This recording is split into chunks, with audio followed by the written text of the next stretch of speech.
Hello and welcome back, folks. So, in the last session, we discussed the card view. We saw the class and all the buttons implementable in it.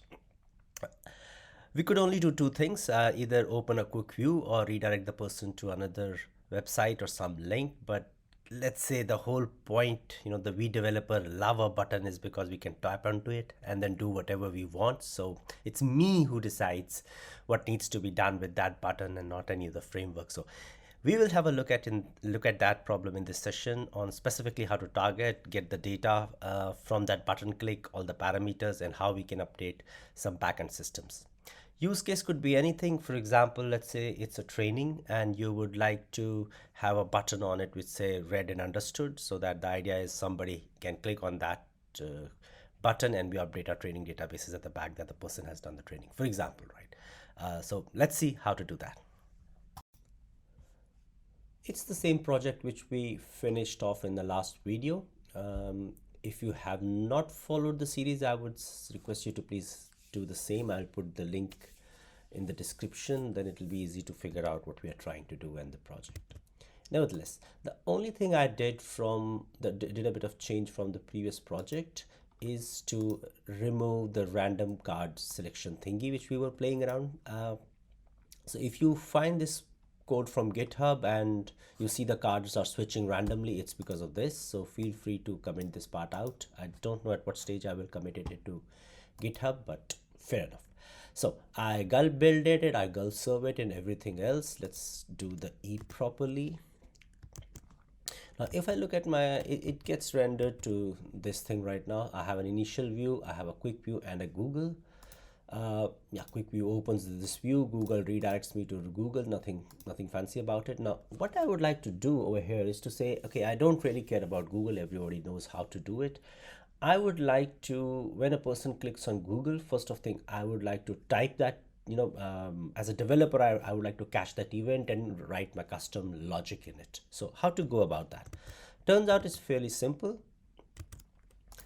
The trick over here is twofold. The first is, that's where I'm defining the button. For the argument's sake, I will remove this thing quickly. Let's take only one button. And then I would say this is my custom button. Remember, it's exactly the same adaptive card designer schema with some parameters changed. Custom button, then put it over here. Rather than saying an external link, it should be submit. Now if you see the adaptive card designer's documentation, the type over there is supposed to be action.submit, right? And this is the same action.submit which we have to use in our quick view also.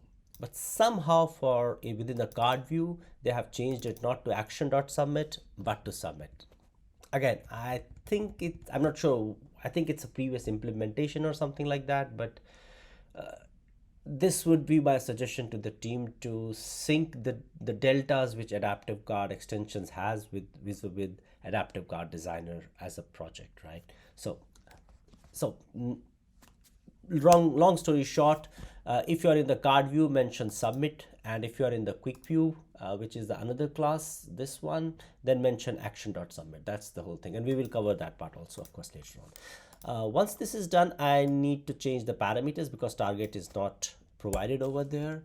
The target I can change is, let's call it data. The idea over here is to put some data, so let's call it data 123 like this. I save it.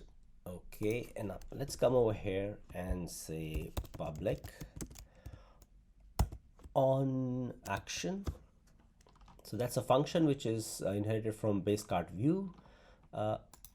Let's not do anything serious right now, just log to me what the action is,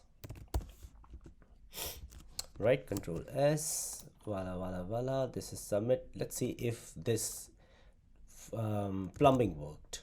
So if I go back to my code, let's refresh it. I should see one button.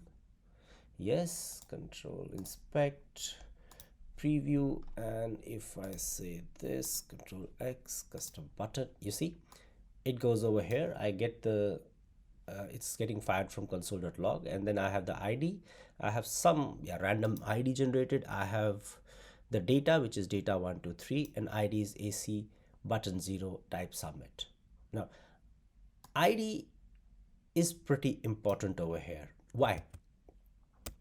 Imagine if we had two different buttons over here, right? In that case, if there was one more button, in that case, that code, that on click of that button would also go to on action. So there are not different actions per buttons. There is one action for the whole class, for all the buttons within the class of the type submit, and then we get the control over here, and we can do yada yada yada, whatever our desire is. So to show you what I mean, let's say I have this custom button over here. Let's copy it again. Let's call it custom button 2 submit ID, and let's call the data to be data 1 2 3, let's say 4 5 6, something different. Now if I save it, notice how the callback, the on click always goes to on action. So if we see this, let me refresh the page.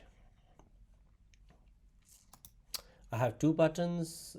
Remember to preview.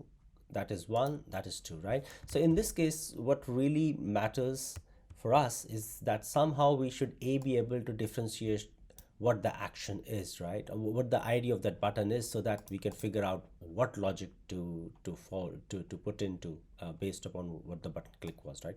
Turns out it's an easier problem to solve. What you need to do is to put ID over here, and it can be button 1. So what will happen in this case is, rather than using the default implementation from the framework, it will fall back for the ID to this ID. Let's call it 2.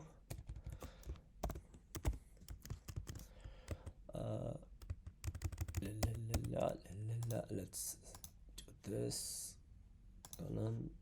Notice how if I click on button 1, I get a nice ID now, and if I click on button 2, I get another nice ID. So what effectively means over here, I can say, I think it was action.id. So I can say if something like if action.id is button blah blah blah, then button 1, then do this, else you do this, right? That kind of implementation can be done. Ideally, what I would do is, of course, to update my state in these kind of logics, put the bunch of data over there, and then update it so that the changes get reflected all across all the project just by clicking on one button. If you don't know what I'm talking about, please have a look at my previous videos about state. Another cool thing we can implement over here is the data property. It cannot right now it's a string, but it can be a custom object, full-fledged object itself. So for example, I can also do something like this, and then say ID is test, let's say customer blah blah one, customer 1222121 blah blah blah blah blah. Product selected, for example,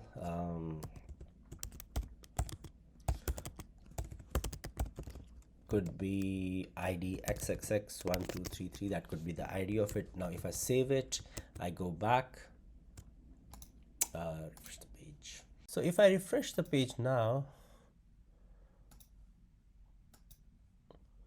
and click on custom button, we can see that our data is a custom object. It's our object right now rather than simple string. Normally the ID values custom 1212 x213, of course this should come from some calculation or some state variable ideally. So you make a call to API, get some values, and then fill those data over here for the ID. And this state can be set up in the extension method. So we covered this in our previous session. Honestly, I'm not quite sure why the adaptive card development team went with this idea of one function for the complete class buttons, because traditionally in JavaScript world, the way to do that would be to tap onto the on-click event, specify the function, and then have it implemented. So the framework JavaScript, the language itself, will call the function itself, direct function itself. So I'm not sure what's going on with on action, but My recommendation would have been to take in input one more input parameter in the adaptive card designer JSON itself, which is on action or on button click, something of that sort. So you specify the name of the function and then we call that function itself. But fair enough. That's the way it is. It has been implemented by the team. So let's stick with that. So guys, if you like the video, please hit like, share and subscribe. Your appreciation will go a long way in curbing my laziness. See you next time.